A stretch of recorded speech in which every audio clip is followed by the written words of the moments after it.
The year was 58 BCE. The Roman Republic stood at the edge of transformation, and at its center stood Gaius Julius Caesar, a man of ambition as vast as the empire he sought to shape. Appointed proconsul of Cisalpine and Transalpine Gaul, Caesar turned his eyes northward, where the wild lands of Gaul beckoned with riches, glory, and rebellion. It began with the Helvetii, a Gallic tribe migrating across Roman territory. Most saw a displaced people. Caesar saw a provocation and an opportunity. At Bibracte, Caesar cut off their supply lines, forcing them into battle on a slope of his choosing. He placed his legions in 3 lines, triplex aces, lured the Helvetii uphill, and let them exhaust themselves. Then he struck with the might of Roman discipline. The Helvetii fought fiercely, but Caesar's cavalry flanked them. Their retreat turned to slaughter. Those who survived were forced back to their lands. Caesar wrote in his commentaries, "I had to protect our allies, but it was also to protect the dignity of Rome." In truth, he had just opened the gates of Gaul. In 57 BCE, Caesar faced the Nervii, the fiercest of the Belgic tribes.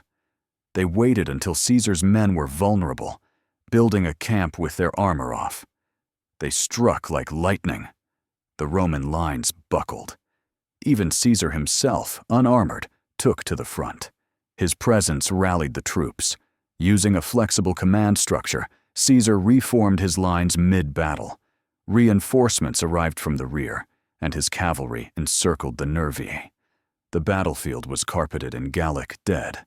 Caesar later wrote, "Of all the enemies we fought, the Nervii came closest to destroying an army of Rome." Over the following years, Caesar used not just swords, but politics.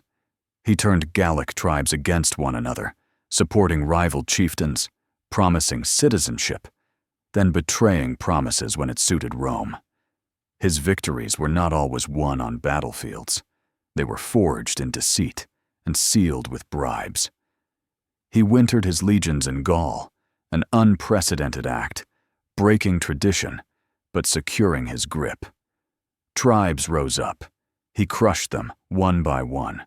The final test came at Alesia. Vercingetorix took refuge in the hill fort with 80,000 warriors. Tens of thousands more marched to relieve him. Caesar responded with genius. He ordered his men to build a double ring of fortifications, one 11 miles long facing inward, another 14 miles long facing outward. Towers, ditches, and traps filled the space. Inside, the Gauls starved. Outside, the relief army attacked with fury. Caesar remained calm. He held back a hidden cavalry force and unleashed it at the moment of crisis, breaking the encirclement from behind and flanking the enemy. Both Gallic forces collapsed. Vercingetorix, proud and noble, rode out in full armor and laid his sword at Caesar's feet. But not all went Caesar's way. At Gergovia, Vercingetorix had learned Caesar's methods.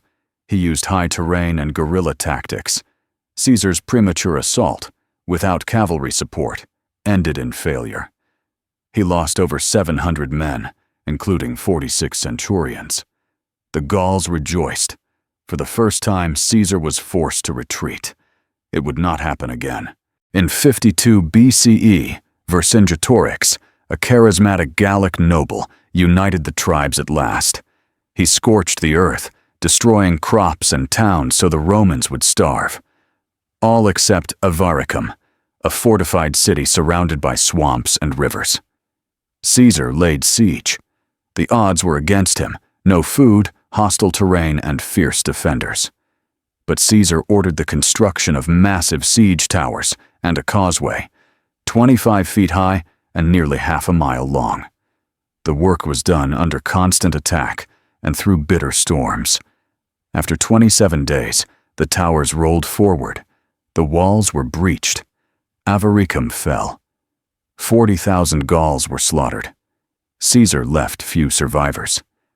It was war, he reasoned, but it was also a message. By 50 BCE, All of Gaul was under Roman control. Caesar had gained fame, fortune, and the loyalty of battle-hardened legions. Rome feared what he had become. When the Senate demanded he disband his army, Caesar crossed the Rubicon instead. The conquest of Gaul had been the beginning, not the end.